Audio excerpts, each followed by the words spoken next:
बालन शाह के बारे में देखिए, जो बातें आप लोग इस वक्त मीडिया में देख रहे हैं, जो हम लोग समझ रहे हैं, हालांकि मेरी रूट्स कुछ नेपाल में भी हैं, आउटसाइडर के तौर पर हम रिपोर्ट करते हैं इस मसले पर।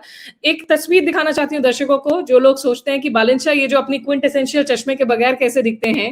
ये तस्वीर दरअसल विकास रॉनियर ने ली थी जब वो काठमांडू के मेयर चुने गए थे 2022 में, तब वो 32 साल के थे। और उसके बाद से जब से बने पिछले 2-3 साल में अगर आप देखें कि उनकी जो पूरी पर्सनालिटी है वो बड़ी एनिग्मा बनाए हुए रहते हैं, शेड्स के बगैर नहीं जाते हैं, और इनकी जो स्टाइल शेड्स हैं वो काफी ज्यादा आजकल बिकती भी हैं। और 36 साल के हैं। वैसे इनकी जो पढ़ाई है वो स्ट्रक्चरल इंजीनियरिंग और सिविल इंजीनियरिंग की है। स्ट्रक्चरल इंजीनियरिंग तो इन्होंने कर्नाटक में पढ़ाई की है दरअसल। और उस जो इनकी पहचान है वो एज अ रैपर है।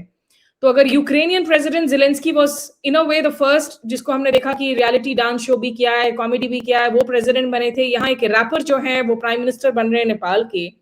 ये सारी बातें तो हम पढ़ रहे हैं युवराज दाई, लेकिन आप जिस स्टोरी को इतनी क्लोजली हर रोज कवर करते हैं, tell us a little bit about Balen Shah, the unseen aspects of him, जिसके बारे में the Indians and others may not know, which you have been observing quietly over the years.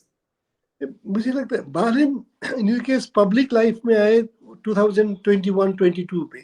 हालांकि उससे 4-5 साल पहले एक फेसबुक में उन्होंने एक स्टेटस लिखा था 2022 से पहले 2017-18 के मेयरल इलेक्शन में कि I didn't vote because I want to be mayor my self.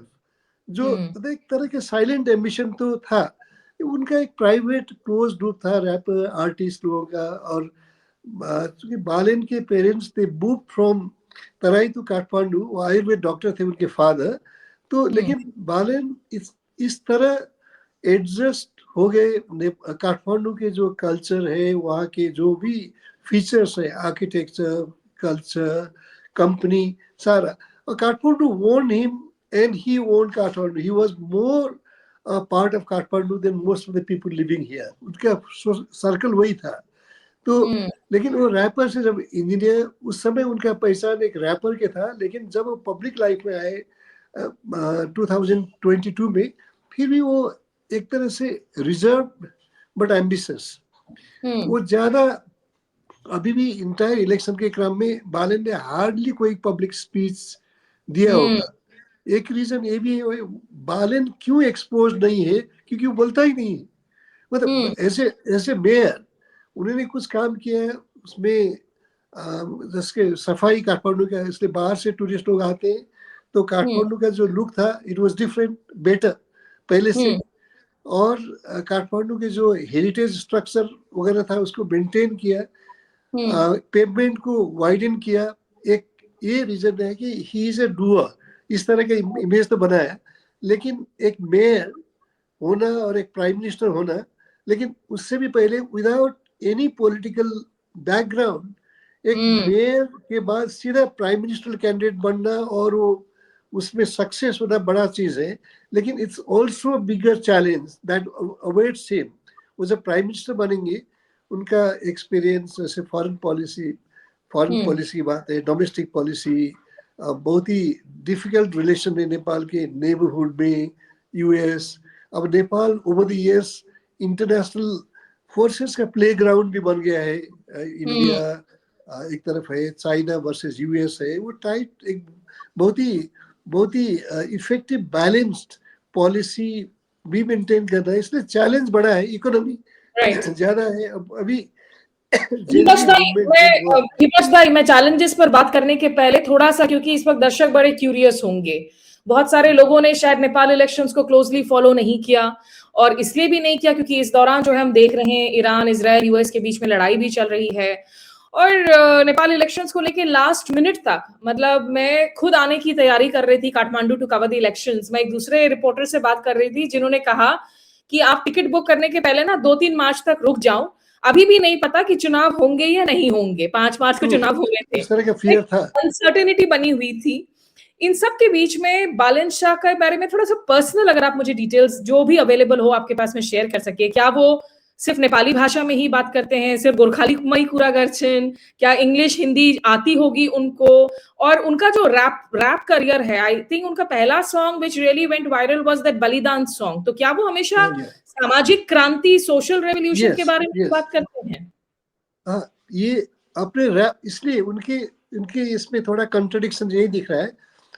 इस सोशल रिवोल्यूशन का, प्रो पुअर, प्रो जस्टिस, इस तरह का इमेज गाना, वो मतलब इस तरह के भी गाना उनका वो गाते थे। लेकिन उससे क्या हुआ कि जब काठमांडू में एज ए मेयर उनको सिटी क्लीन रखना था, इंक्रोचमेंट हटाना था, तो उसमें जो जो पेमेंट डवेलर्स थे, वेंडर्स थे, उनको उन्होंने हटाया। तो लोगों ने बोला कि इस तरह के गाना गाता है, लेकिन जस्ट द अपोजिट एक ये।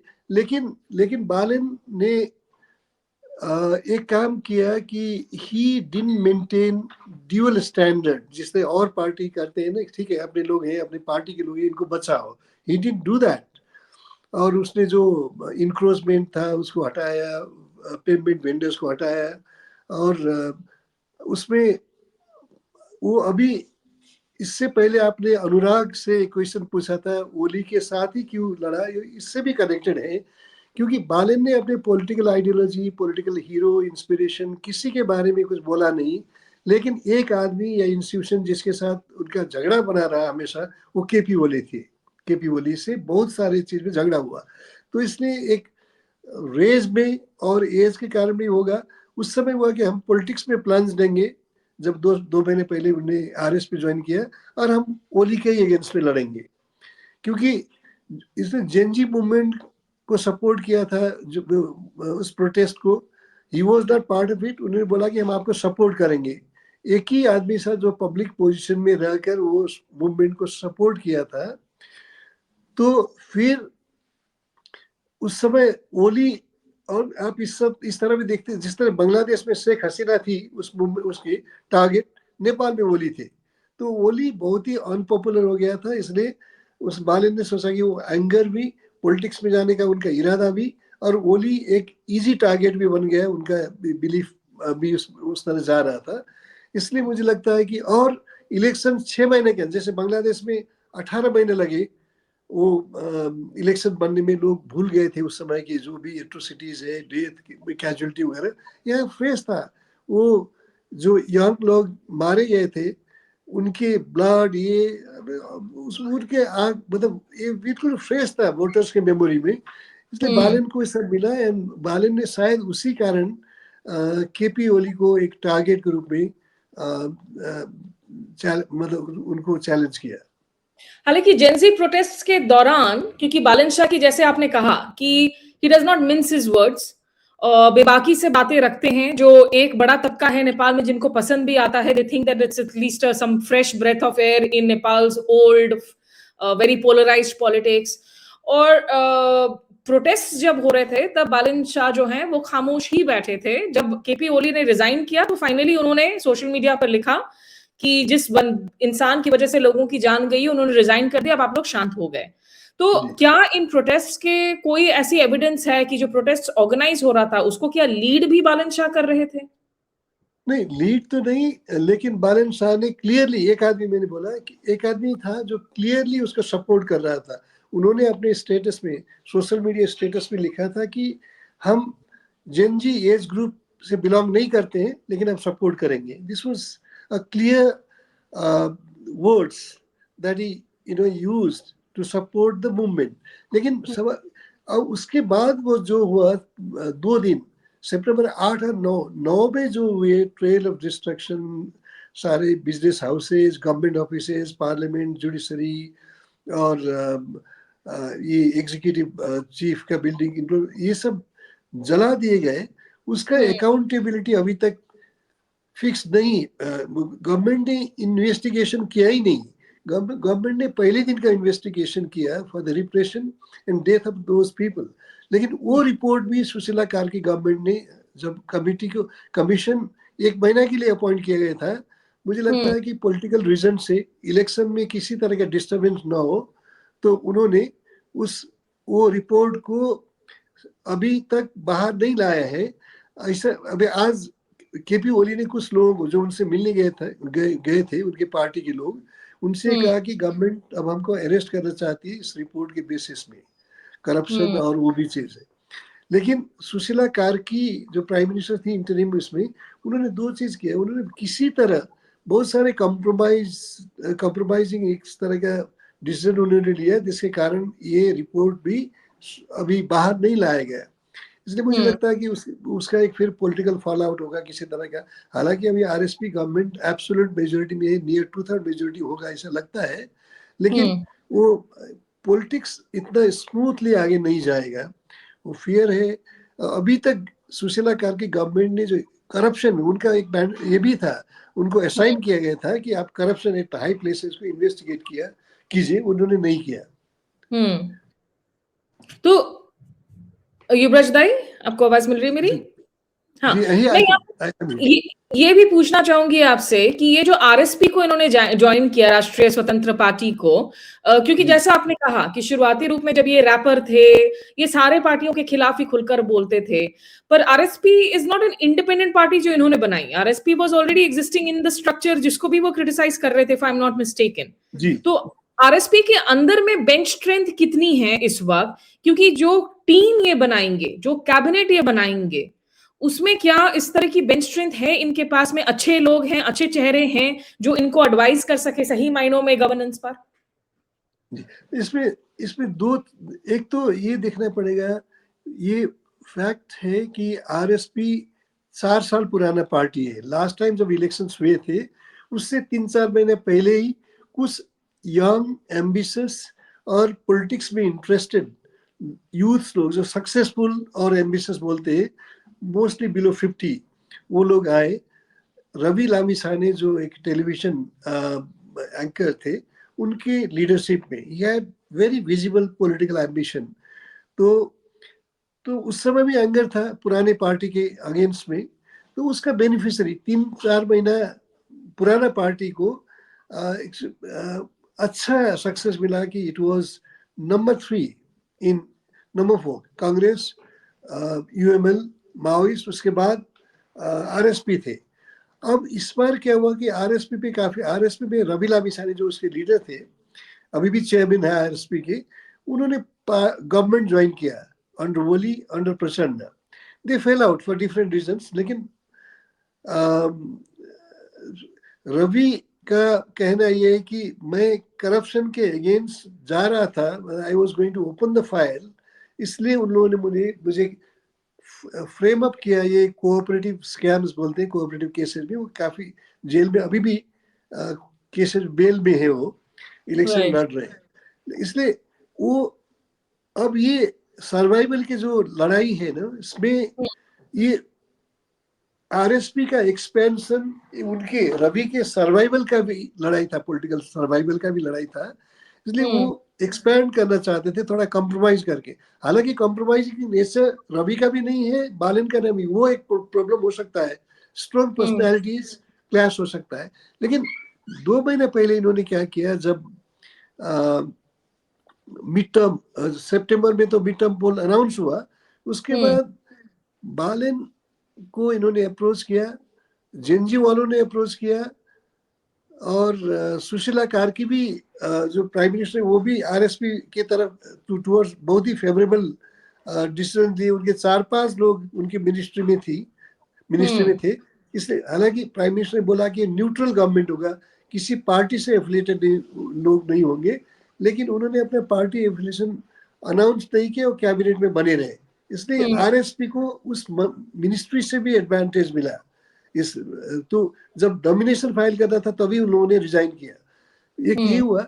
दूसरा, बालन एक बहुत बड़ा सोशल साइंटिस्ट एनालिस्ट है अभी, सुधींद्र शर्मा, मैं उनको कोट कर रहा हूँ। उन्होंने बोला कि आरएसपी को बालन की फेस वैल्यू की जरूरत थी, इसलिए बालन भी प्रैग्मेटिक पॉलिटिशियन था, ही अंडरस्टूड इट। वो नया पार्टी बनाने में नहीं लगा और इसलिए उन्होंने आरएसपी ज्वाइन किया, इस कंडीशन में कि आरएसपी अगर सत्ता में आएगा, मेजोरिटी होगा, तो he will be the prime minister candidate. इसलिए ये अरेंजमेंट में बालन आए और दोनों को इसलिए काफी एडवांटेज मिला। अब बालन के कितने, मुझे लगता है कि बालन के ज्यादा लोग नहीं है इसमें, आरएसपी रवि ने ही ज्यादा लोगों को किया है, maybe Balen has about 20 लोग। लेकिन अगर party specific programmes, agenda, short term, mid term या लॉन्ग टर्म एजेंडा में काम करता है, पार्टी एक साथ चला जाएगा, तो मुझे लगता है कि बालन को कोऑपरेशन मिल जाएगा। लेकिन Right. अभी तक का जो सिचुएशन है इसमें बालिन is still an outsider. Okay. It'll be a very interesting, in fact, equation समीकरण देखने वाला होगा. जो हमारे सारे दर्शक इतने लेट नाइट हमारे साथ जुड़ रहे हैं, आप लोगों का बहुत शुक्रिया. नेपाल से तो बहुत सारे हमेर को भाई बंधु हमेर सिद्धछान यहाँ पर यो ब्रॉडकास्ट में सुशांत आचार्य जी लिख रहे हैं रासवस्पा को संपूर्ण उम्मीदवारहरूलाई धेरै धेरै बधाई छ. तपाईहरुलाई पनि धेरै धेरै बधाई छ for having at least finished off the elections in a peaceful manner and for getting a new government. Yuvrajji, just the last 2-3 questions, and we can always, come back tomorrow again for a new discussion as well. Here, Mission Thapa is writing, बालिन का कारण ही जीता RSP. ये तो बहुत साफ हो रहा है कि बालिन was the big face. और ये साउथ एशिया में जो ट्रेंड देखने को मिला है, हमने श्रीलंका देखा, वहां पे जेवीपी मार्क्सिस्ट नेता अनुराग Kumar दिसनायके, he wins those elections अपनी old guard को, whether it is a Ranil Wickremesinghe, whether it is the Rajapaksas, Aragalaya movement होता है, यूथ प्रोटेस्ट होता है, उसके बाद उनको हराते हैं, वो पूरे मेजॉरिटी के साथ जीत कर आते हैं. बांग्लादेश में भी अभी जब चुनाव हुए, हालांकि वहां पे अवामी लीग को चुनाव लड़ने का इस दफा जो है इजाजत उनको नहीं दी गई थी, शेख हसीना एग्जाइल में है, which raises, लेकिन बीएनपी बांग्लादेश नेशनलिस्ट पार्टी को भी हमने देखा कि वो वहां पर अगेन 2/3 मेजॉरिटी लेकर आई. तारिक रहमान जो है वहां पर प्रधानमंत्री बने हैं. तो कहीं ना कहीं ये जो सारी हमारी दक्षिण एशिया की जो पड़ोसी मुल्क हैं, जहां जहां इस तरह के प्रोटेस्ट हुए हैं, उसके बाद चुनाव हुए हैं, ये दर्शाता है कि शायद एग्जिस्टिंग जो पॉलिटिकल सिस्टम्स हैं, there was a big disconnect जो हो गया था आम लोगों के साथ में. और ये लोगों की फ्रस्ट्रेशन है जो निकल कर आ रही है कि जो होगा देखा जाएगा, लेकिन फिलहाल जिसको भी हम वोट देंगे उसको हम डिसाइसिव मैंडेट ही देंगे. नहीं, नेपाल में तो बहुत ही रेयर है किसी एक पार्टी को डिसाइसिव मैंडेट मिलना. लेकिन मैंने बोला श्रीलंका और बांग्लादेश, नेपाल में कुछ चीज कॉमन है. एक तो जो एग्जिस्टिंग एस्टैब्लिशमेंट है, उसका लीडर है, उसमें वो करप्शन का सिनोनिम की तरह लोगों ने ट्रीट किया. तो नेपाल में corruption transparent, if there was one thing transparent in Nepal, that was corruption.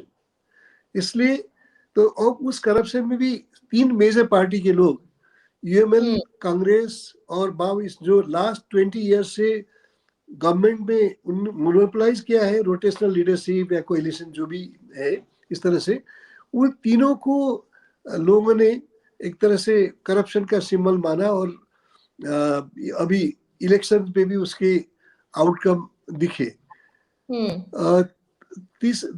और इसलिए मेरा मानना ये है कि ये basically rejection of the old forces, old parties का रिजेक्शन है. तो चूंकि उसके अगेंस्ट में एक ही ऑर्गेनाइज पार्टी था आरएसपी, नेचुरल बेनिफिशियरी उसको मिला. और इसका इंडिया के कंटेक्स्ट में हम बोलेंगे तो ये शायद ये 12 पॉइंट एग्रीमेंट, जिसमें इंडिया ने माओइस्ट को टेररिस्ट बोला, लेकिन उसके साथ कोलैबोरेट किया, उसको सपोर्ट किया टू डिसलॉज मोनार्की.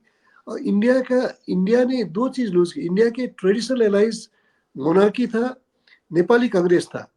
मोनार्की को हटाने में इंडिया ने लीड रोल प्ले किया, और नेपाली कांग्रेस को वो माओइस्ट, उनका असेसमेंट ये बना कि माओइस्ट अब नेपाली पीपल का रिप्रेजेंटेटिव फोर्सेस माओइस्ट है, नेपाली कांग्रेस नहीं. इसलिए 2 ट्रेडिशनल एलाइज को इंडिया ने लूज किया. अब इंडिया का ट्रेडिशनल एलाइज नेपाल में नहीं है. इसका मतलब ये है कि जो भी गवर्नमेंट पार्टी इमर्ज करेगा पावर में, उसके साथ उसको काम करना है. लेकिन इंडिया का उतना बड़ा से नहीं रहेगा, क्योंकि उसके ट्रेडिशनल एलाइज भी दे आर फीलिंग कि हम इंडिया को कितना ट्रस्ट करें. जिस तरह शेख हसीना के साथ इंडिया का ट्रस्ट का रिलेशन रहा, नेपाल में उसके ट्रेडिशनल एलाइज के साथ नहीं रहा. इसलिए नेपाल का केस इंडिया के कॉन्टेक्स्ट में थोड़ा डिफरेंट है. और क्योंकि माओइस्ट पीस प्रोसेस के बाद नेपाल में और नेपाल के जो रेडिकल शिफ्ट हुआ from Hindu unitary monarchy to secular federal republic, उसमें यूरोपियन भी काफी नेपाल के अंदर में, नेपाल के पॉलिटिक्स में आए इंडिया के साथ. इसलिए चाइना को नेचुरली उन लोगों ने एक सस्पिशन इंजेक्ट किया चाइना के माइंड में कि इंडिया का रोल तो नेपाल में अंडरस्टैंडेबल है, लेकिन यूरोपियंस अमेरिकन्स क्यों आ रहे हैं. इसलिए चाइना भी बिग स्केल में आया, उसका बहुत सारे सेक्टर में इन्वेस्टमेंट बढ़ा है। जब आपका इन्वेस्टमेंट ज्यादा हो जाता है तो नेचुरली आप फेवरेबल पॉलिटिकल फोर्सेस भी खोजते हैं ना। ये सिचुएशन में नेपाल एक तरह से इंटरनेशनल फोर्सेस का प्ले ग्राउंड बना है और बहुत ही इंटरेस्टिंग है। अभी अमेरिकन एम्बेसी ने एक स्टेटमेंट जारी किया इलेक्शन के दिन 5 मार्च की शाम में, उन्होंने बोला कि ये we congratulate the people of Nepal for successful conduct of the poll। एक दूसरा ये बोला कि हम जो भी गवर्नमेंट आएगा उसके साथ, अब वो तो क्लियर हो गया था कौन आएगा 6 को, तो हम उसके साथ काम करने में करेंगे। और फॉर द शेयर्ड गोल्स में बोलते हैं कि prosperity and security are shared goal. ये सिक्योरिटी का मतलब जो वर्ड यूज किया है ना, when Iran, middle east, America में वॉर सिचुएशन बन रहा है और ये नेपालीज इनडायरेक्टली काफी अफेक्टेड है क्योंकि ह्यूज पॉपुलेशन यूएस में और मिडिल ईस्ट में भी है। तो उसमें जब आप सिक्योरिटी बोलते हैं तो फिर वो चाइना उसमें ज्यादा अलर्ट हो जाएगा। चाइना ने बोला कि हम स्ट्रेटेजिक पार्टनरशिप करेंगे नेपाल के साथ, इसलिए प्रॉब्लम बहुत कॉम्प्लेक्स होने जा रहा है। और बाहर के मतलब नेपाल एक प्लेग्राउंड बन सकता है तो वो, लेकिन नेपाली लोग एक चीज पर बहुत ही कॉशियस है कि नेपाल कभी कॉलोनी नहीं रहा है, हमेशा इंडिपेंडेंट रहा है। एक बैलेंस फॉरेन पॉलिसी अप्रोच रहा है उनका नेबरिंग कंट्रीज के साथ और इस यूएस के डिस्टेंट फोर्सेस के साथ भी। इसलिए ये बहुत बड़ा चैलेंज के रूप में आने वाला है, उसके इनिशियल सिम्टम्स दिख रहे हैं। राइट। निखिल वगेला जी, आप जो मुझसे सवाल पूछ रहे हैं ईरान इजराइल के जंग में जो इंडिया चुप है, क्या सही है गलत है, इस पर मैंने बहुत व्लॉग्स किए हैं, वो आप देख सकते हैं। और अगर आप अंग्रेजी समझते हैं तो श्रीनाथ राघवन इतिहास के साथ बहुत बढ़िया बातचीत है, वो भी जरूर देखिएगा। आज हम बात नेपाल की कर रहे हैं और आपका जो दूसरा सवाल है क्या कांग्रेस ने रोल इसमें प्ले किया रिश्ते खराब होने में, आपको याद दिला दी कि 2015 में दरअसल जो इकोनॉमिक ब्लॉकेड हुआ था, हालांकि भारत उसके लिए ब्लॉकेड शब्द का इस्तेमाल नहीं करता है, उसने एक पूरे के पूरे युवा पीढ़ी को निश्चित रूप से बहुत एंटी इंडिया भी कर दिया था। और सक्सेसिवली उसमें नेपाल के अंदर भी जो है बहुत फ्रैक्चर्ड पॉलिटी रही है, इतने प्रधानमंत्री हुए हैं, वहां म्यूजिकल चेयर चलता रहता है, नेताओं के अंदर जो भ्रष्टाचार भी देखने को मिला, सब एक दूसरे की कुर्सी हटाते रहते हैं और यही फ्रस्ट्रेशन इन जेनजी प्रोटेस्ट में भी देखने को मिला।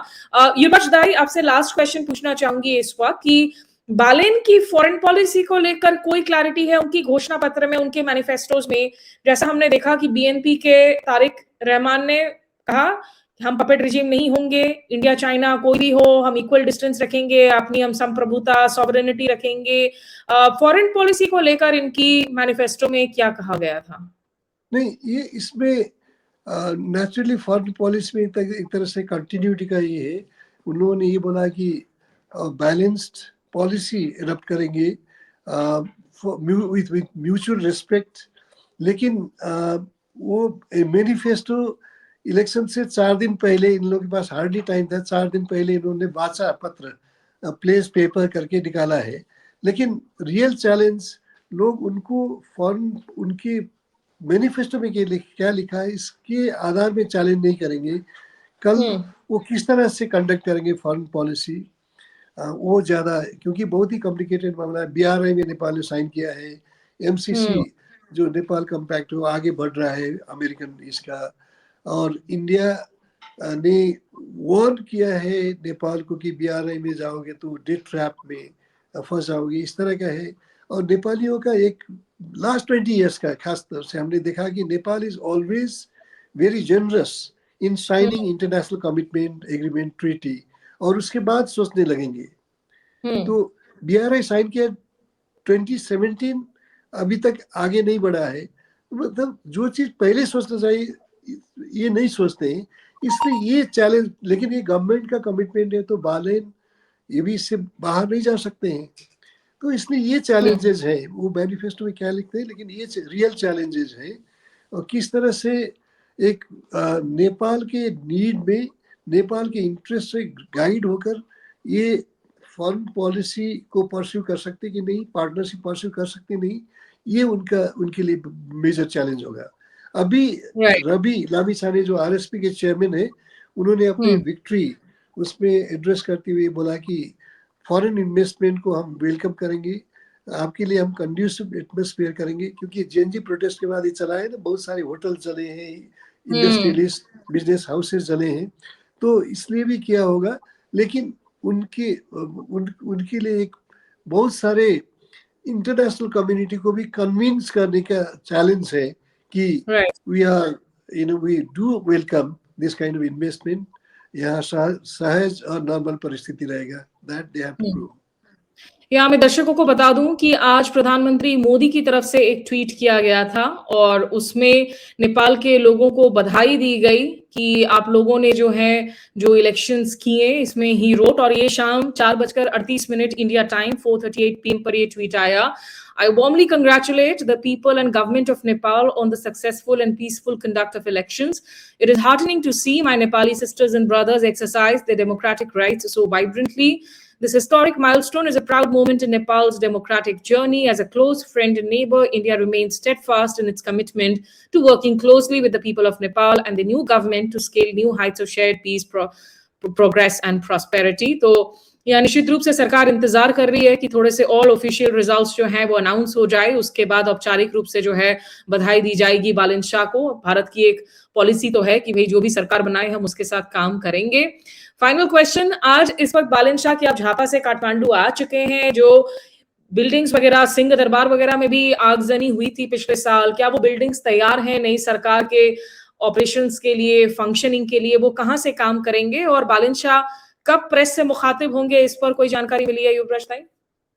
नहीं, वो बिल्डिंग तो तैयार नहीं हुई, लेकिन वर्केबल पे है। Prime minister office Sushila Karki ji भी वहाँ से ऑपरेट कर रही हैं, या उनके रेसिडेंस भी, प्राइम मिनिस्टर के जो ऑफिशियल रेसिडेंस है वहाँ से भी ऑपरेट करते हैं, तो इसलिए वो ठीक है। लेकिन वो बिल्डिंग तैयार है कि नहीं, लेकिन सिंह दरबार किसने आग लगाई ये इश्यू बना रहेगा। और आज ओली ने कंग्रेचुलेट भी किया है बालन को, बहुत ही रेस्पेक्टफुल। जो ओली उसके लिए नहीं जाने जाते हैं, he is very sarcastic towards his opponents, not respectful at times। लेकिन उन्हें बोला कि बालन बाबू करके एड्रेस किया, बोला कि 5 years आपका फुल टर्म आप कंप्लीट करें सक्सेसफुली, हमारे शुभकामनाएं। It's a good beginning.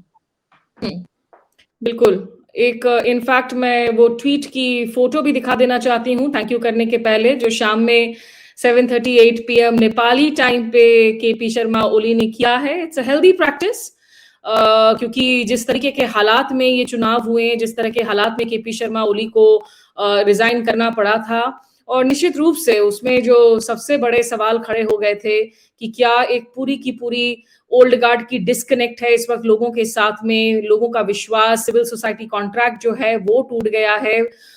याद हो कि जब जेनजी प्रोटेस्ट हुए उसकी ट्रिगर्स थी, क्योंकि वहां पर जो है सोशल मीडिया एप्स पर बैन लगाए गए थे और फिर वो गुस्सा भड़का। इस ट्वीट में केपी शर्मा ओली लिखते हैं, बालन बाबू विजय को लागी तपाईलाई बधाई, तपाई को 5 वर्ष कार्यकाल निर्विघ्न सफल रहुस, हार्दिक शुभकामना। कि आपकी 5 साल की जो योजना है वो बिल्कुल बिना किसी प्रॉब्लम के, रोक टोक के चले, उसके लिए हम दुआ करते हैं, विश करते हैं आपको और हार्दिक शुभकामनाएं। और उस वक्त जो जेनजी प्रोटेस्ट हुआ तो उसमें लोगों ने कहा कि भाई जो यहाँ पर बड़े बड़े नेता हैं उनके बच्चे तो बड़ी शान शौकत की जिंदगी जी रहे हैं, वो लोग जो है पूरी तरीके से रील्स बनाते हैं फैंसी जिंदगी के, और हम लोग बाहर जाते हैं नौकरी करने के लिए, बुरे हालात में काम करते हैं, घर नहीं लौट पाते उत्सव के लिए। तो बेरोजगारी, भ्रष्टाचार, ये तमाम मुद्दे जो हैं बहुत प्राथमिकताएं होंगी बालन सरकार की, जिसको लेकर वो उन्होंने बातें रखी भी हैं, वादे किए हैं। But it's not going to be an easy path for sure. ऐसे वक्त में वो इस कुर्सी को संभाल रहे हैं जब दुनिया में आप देख रहे हैं इतने सारे जंग जारी हैं, मिडिल ईस्ट की सिचुएशन और भारी होगी, उसका असर ऑलरेडी लोगों पर पड़ने लगा है। भारत में हमने देखा है कि किस तरीके से जो है एलएनजी और गैस सिलेंडर्स की कॉस्ट्स आज बढ़ा दी गई हैं, घरेलू सिलेंडर आज 60 रुपए ज्यादा महंगे हो गए हैं। उधर बांग्लादेश में भी लोग कंप्लेन कर रहे हैं, फ्यूल के लिए लाइन लगने लगी है पेट्रोल स्टेशन वगैरह में। हालांकि हम लोग तो जरूर कह रहे हैं कि हमारे पास फिलहाल स्टॉक है, लेकिन नेपाल जैसे मुल्कों के लिए जहां की अर्थनीति पर, आपकी टूरिज्म पर बहुत ज्यादा डिपेंडेंट है, जब लोग नहीं आते हैं, टूरिज्म में कॉन्फ्लिक्ट्स की वजह से, जंग की वजह से इतनी सारी एयरलाइंस बंद है, एविएशन बंद है, तो ये सारे मुश्किलात बहुत होंगे। लेकिन उन मुश्किलातों पर फिर बातचीत करेंगे डिटेल से। फिलहाल के लिए आई थिंक बालन शाह को, उनकी पूरी टीम को बहुत बधाइयां, बहुत कंग्रेचुलेशंस, एंड नेपाल के लोगों को कि आप चुनाव में निकले, 60% के करीब वोटिंग हुई, आपने अपना नेता चुना। युवराज घिमिरे, क्या आप आज थोड़े से ज्यादा ऑप्टिमिस्टिक है compare to what you were maybe a week ago? Yes, with a very cautious kind of optimism that Right. this is basically rejection of the world forces. RSP has to prove this mandate is for it also, to perform, to deliver. वो एक अपना पहली बार एक majority government बना है, इसलिए उसकी responsibility और उससे जुड़ी हुई आशा तो बनी जाता है। ओके, चलिए, बहुत शुक्रिया आपका Yuvraj dai for joining me from Kathmandu and for sharing all your insights. हम आगे इस नेक्स्ट वीक भी हम वक्त निकाल कर आपसे दोबारा से बात करेंगे। फिलहाल के लिए आपका बहुत बहुत शुक्रिया हमारे साथ जुड़ने के लिए। Thank you. और जो दर्शक इस वक्त हमारे साथ जुड़े, आप लोगों का भी बहुत शुक्रिया। जाते जाते मैं एक बार फिर से आप लोगों को तस्वीरें छोड़कर जाती हूँ उस क्षण की जब झापा में, जो जनकपुर के नजदीक की सीट है, जहां से केपी शर्मा ओली और बालन शाह के बीच में ये लड़ाई देखने को मिली, जिसमें बालन शाह को भारी मतों से जीत हासिल हुई है। 68,348 वोट्स बताए जा रहे हैं, और केपी शर्मा ओली, जो कि इतनी दफा प्रधानमंत्री रह चुके हैं, उनको महज 18,734 वोट ही हासिल हुए हैं। पूरे राष्ट्र, देश भर से सारे रिजल्ट्स आने के लिए जो first pass the post system है, उसके नतीजे तो आ जा रहे हैं, जिसके तहत जिसको भी ज्यादा वोट मिले वो जीत जाता है। लेकिन जो प्रोपोर्शनल रिप्रेजेंटेशन वाली जो 110 सीटें हैं, जिसके तहत जिस पार्टी को सबसे ज्यादा वोटें मिले उस हिसाब से उनको सीटें दी जाती हैं। ये इसलिए किया जाता है ताकि छोटी पार्टियों का हक भी कायम रहे, उनकी आवाजें ना दबे। तो उन तस्वीरों के साथ आपको छोड़ जाती हूँ। आप लोग मेरे साथ जुड़े, इसके लिए बहुत बहुत शुक्रिया। नमस्कार, आदाब।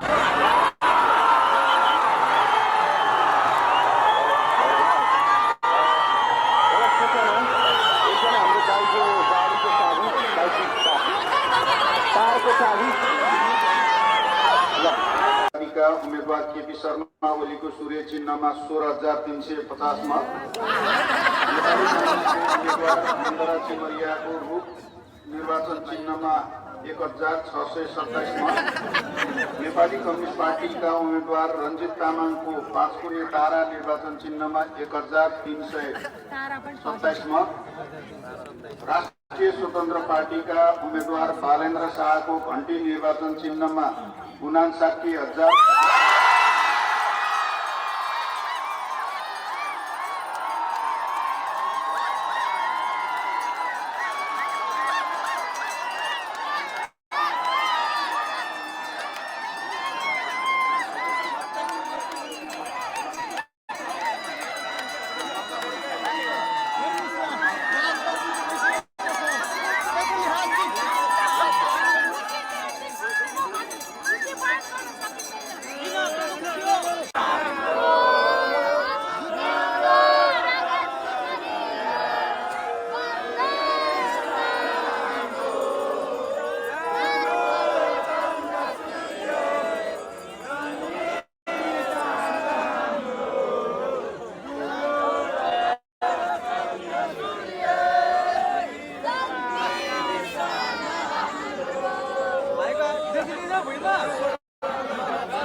यहाँ तो दौर कॉन्टेंट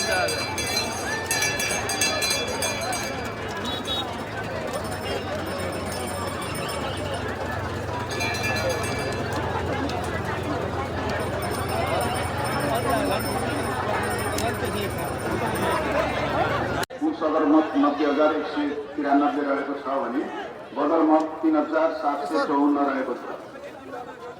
पछिल्लो विवरणमा समावेश भएको कमल गाउँपालिका वडा नम्बर 7 को अर्मीको आदिको मतदान केन्द्र क र ख को, दमक नगरपालिका वडा नम्बर 2 को हिमालय माविको मतदान केन्द्र क ख र ग को, गोरादह नगरपालिका वडा नम्बर 5 को जनज्योति आदि तिसिया चौन को मतदान केन्द्र को, गोरादह नगरपालिका वडा नम्बर 5 को